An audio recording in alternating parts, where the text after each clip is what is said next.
Good afternoon, leadership development students. Hope you are having a great Monday. Usually you get these messages a little bit earlier in the day. However, this week I was traveling, coming back from my vacation.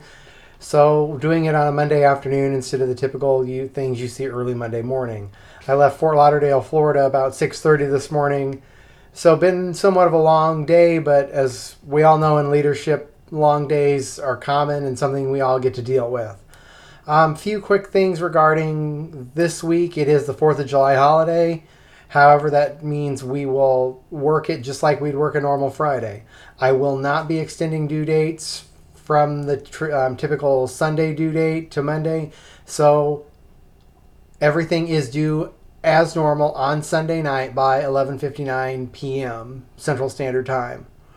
You will notice this week is another shorter assignment week. There is no video assignment again this week. Just didn't feel it was necessary. Same with last week. Didn't feel it was necessary. And I'm not going to lie, I made things a little bit easier for you while I was on vacation to make my workload on vacation a little bit easier as well. Two things I want to talk about this week that tie directly into leadership, and they sound like polar opposites, but they're not. The first one is procrastination. Great leaders do not procrastinate. Great leaders are always thinking ahead. Leaders who procrastinate wait till the last minute, and then when things don't go as planned, they're in trouble. They don't have time for a backup plan. They have to go with what they have on the spot and often fly by the seat of their pants. Yes, sometimes that works out okay for them, but 9 times out of 10 it doesn't. Great leaders are not procrastinators. Great leaders get things done in advance, so if things happen between the time they get it done and the time they need to implement it, they can make changes. They are giving themselves time to make changes in the event that the situation changes and they need to do something different. Procrastinating is only setting yourself up for trouble. Leaders that I know that have failed oftentimes procrastinate because they have taken way too much on. They have said yes to everybody and said no to no one.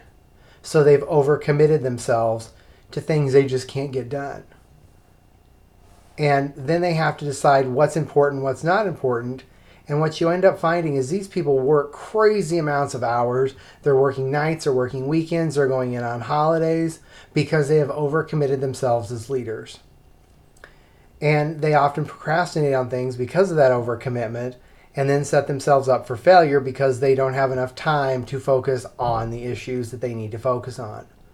So as a great leader, do not procrastinate. When you are given a project as a leader, make a plan. Follow the plan. Great project management says have something done 5 to 10 days done before it's actually due. Give yourself a cushion in there. When you develop project plans, add a cushion in there so you can get things done, but don't procrastinate. This isn't waiting till the last minute to do your homework once you get into the real workplace, and some of you are already there. This is real live workplace where you can't wait till the last minute. These are projects that aren't given to you on Friday and said at noon and said, I need this by 5 o'clock at the end of the day. These are projects with a long, drawn-out timeline that you should not be procrastinating on. Yes, many people will say we do our best work when we're under pressure and we have a lot of stress and we work because we have to think clearly. But having a good project plan in place, you will find you will get more done, you'll have better results, and you will set yourself up to make the changes that you need to make if something arises. The other topic is commitment. Anything we do as a leader, we need to commit ourselves to, whether we believe it's better for our employees or not. Oftentimes, things come across that we may not believe in ourselves, but our leadership above us is pushing a change. We have to be committed to that change. If we are not committed, our followers, our personnel will not be committed to that. If they see a chink in our armor, that gives them every reason not to commit to something.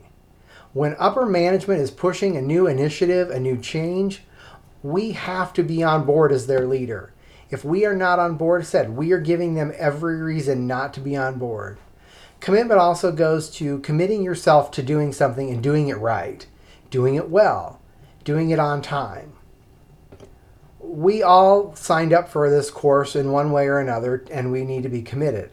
I make my commitment to you that I will have assignments graded in a timely manner. I will provide you as much feedback as I can related to your assignments. I will provide you feedback if you have missed an answer in a homework assignment as to what the issue was. And just like you have made a commitment to complete the course, complete the homework every week, that's a commitment as well. But now take that commitment to the workplace.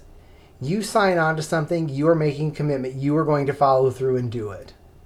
So as a leader, when you sign on to something, own the commitment, be committed, and get it done, and you'll find that your followers will be committed right there with you.